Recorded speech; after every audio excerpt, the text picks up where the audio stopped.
forward to the past, taking notes.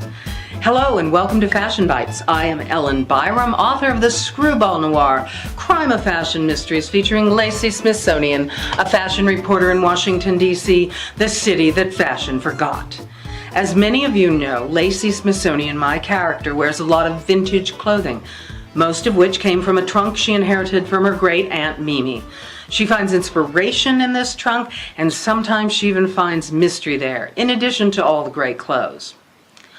One of my favorite comments from a review was, "Say, how big is that trunk anyway?"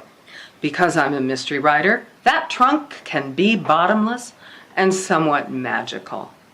Today, in response to a request on how I research things, I'm talking about the various ways of looking into vintage fashion. First, there's formal study. I always loved clothes, but I came more and more aware of what goes into decking our bodies when I took a course in the history of costume when I was in college.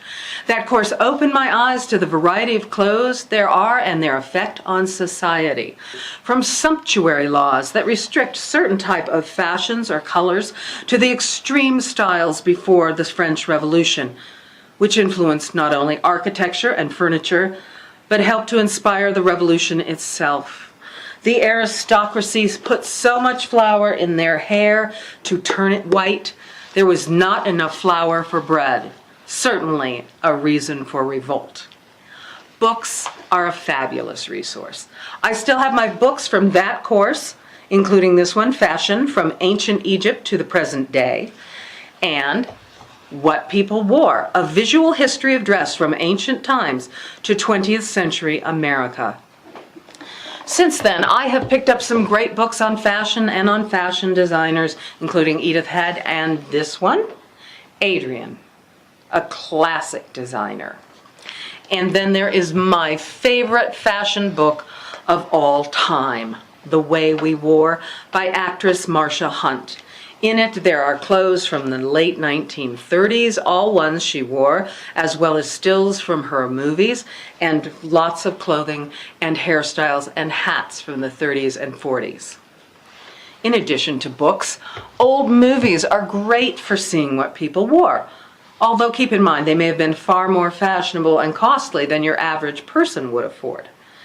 But please check out movies like The Philadelphia Story, His Girl Friday, and It Happened One Night. You may have guessed, I also read old magazines. These magazines give you insights into the prices and care of clothing and what's worn at these times, including Mademoiselle and Ladies' Home Companion in this marvelous oversized format. In addition, you can find out about clothes in the context of their times, as well as current events and what's happening in the world. This one, October 9th, 1944, the war has been going on and on and on, and you see lots of articles about the war, about soldiers, as well as some clothing articles to perk it up. Because a lot of women sewed their own clothing, you can tell about the clothes through vintage patterns. They can show you the type of craftsmanship that went into a lot of old garments, and simplicity patterns notwithstanding. A lot of these designs are very challenging to sew, especially for today's seamstress. Another research method is to interview people who were there. Obviously, this doesn't work if you're researching too far back. But talking with the people who lived through the times you're writing about is invaluable, as are their diaries. These may give you that one piece of information that really sparks the imagination. And they can tell you how the clothes fit and what the fabrics felt like. And finally, I always love to look at the clothes themselves. I have bought some wonderful vintage items, including this jacket on the mannequin. All of these clothes tell stories. I have found some lovely fabrics that I don't see in clothing stores, like heavy crepe that doesn't wrinkle, wool crepe that always keeps its shape, and some beautiful gabardines. There are clever seams and shaping you'll never find in today's clothes. And in this jacket, which is a tiny navy check, the designer solved the problem of gaping open on the chest with cleverly spaced buttons.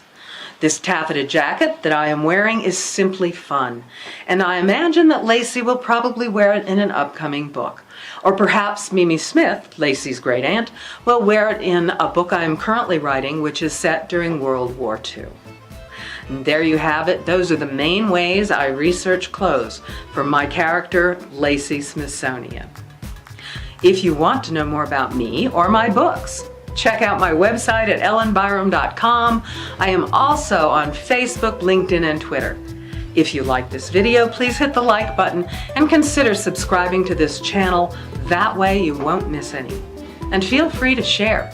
This isn't a secret society. I will see you next time. Bye.